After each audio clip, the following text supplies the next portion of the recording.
وزويزي الحلوين، بص وصلني ايه من كون سوب. ده براند سوداني للصابون، وكل الصابون بتاعهم اورجانيك، وفيه يعني كل حاجة بتعالج حاجة معينة في البشرة. انا بالطبيعي ما بحبش استعمل صابون في وشي لان بيقولوا دايما بينشف وبتاع، وانا عانيت بصراحة مع الصابون. بس ده انا سمعت عنه ريفيوز تحفة. يعني مثلا ده بالكوفي اند هاني، يعني بالقهوة والعسل. ده للبشرة الجافة والحساسة، بترطب البشرة، بتجدده وبتنعمه. زي ما انتم شايفين مكتوب برضو بالعربي عليه العسل والقهوة. اللي بعده ده اللي هو الفيتامين سي سوب والكوجيك اسيد.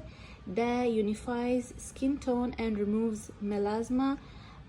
ده يعني بيشيل الكلف وبيوحد اللون زي ما انتم شايفين.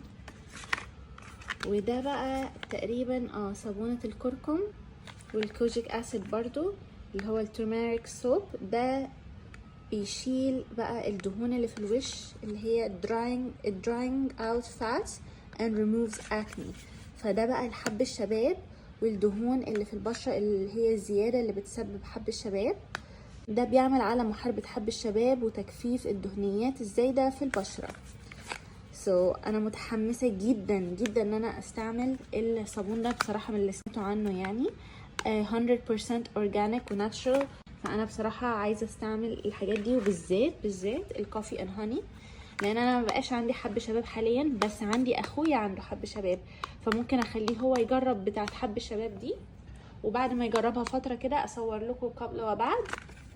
وانا بالنسبه لي لان بعاني شويه من الجفاف حاليا، فهبقى استعمل الكوفي اند هاني سوب واقول لكم رايي فيها. طبعا اللي عايز يوحد لون بشرته يستعمل اللي هي بالفيتامين سي والكوجيك اسيد، فده حلو جدا لاي حد بيعاني من الكلف وتوحيد اللون. فبالنسبه لي انا مش محتاجه اللي هو بتاع الكلف ده. اخويا بقى هخليه يستعمل بتاع حب الشباب، وبالنسبه لي انا هستعمل اللي هو القهوه والعسل بتاع الترطيب. I'm really excited for this product. شكلها بقى من جوه.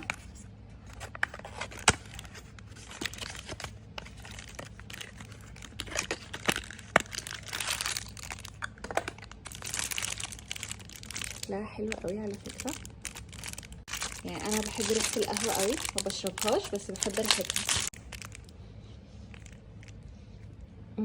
بصوا هي ريحتها شوية قهوة جامدة بصراحة، عاملة زي القهوة العربي، وريحة العسل موجودة بس مش قوية قوي يعني.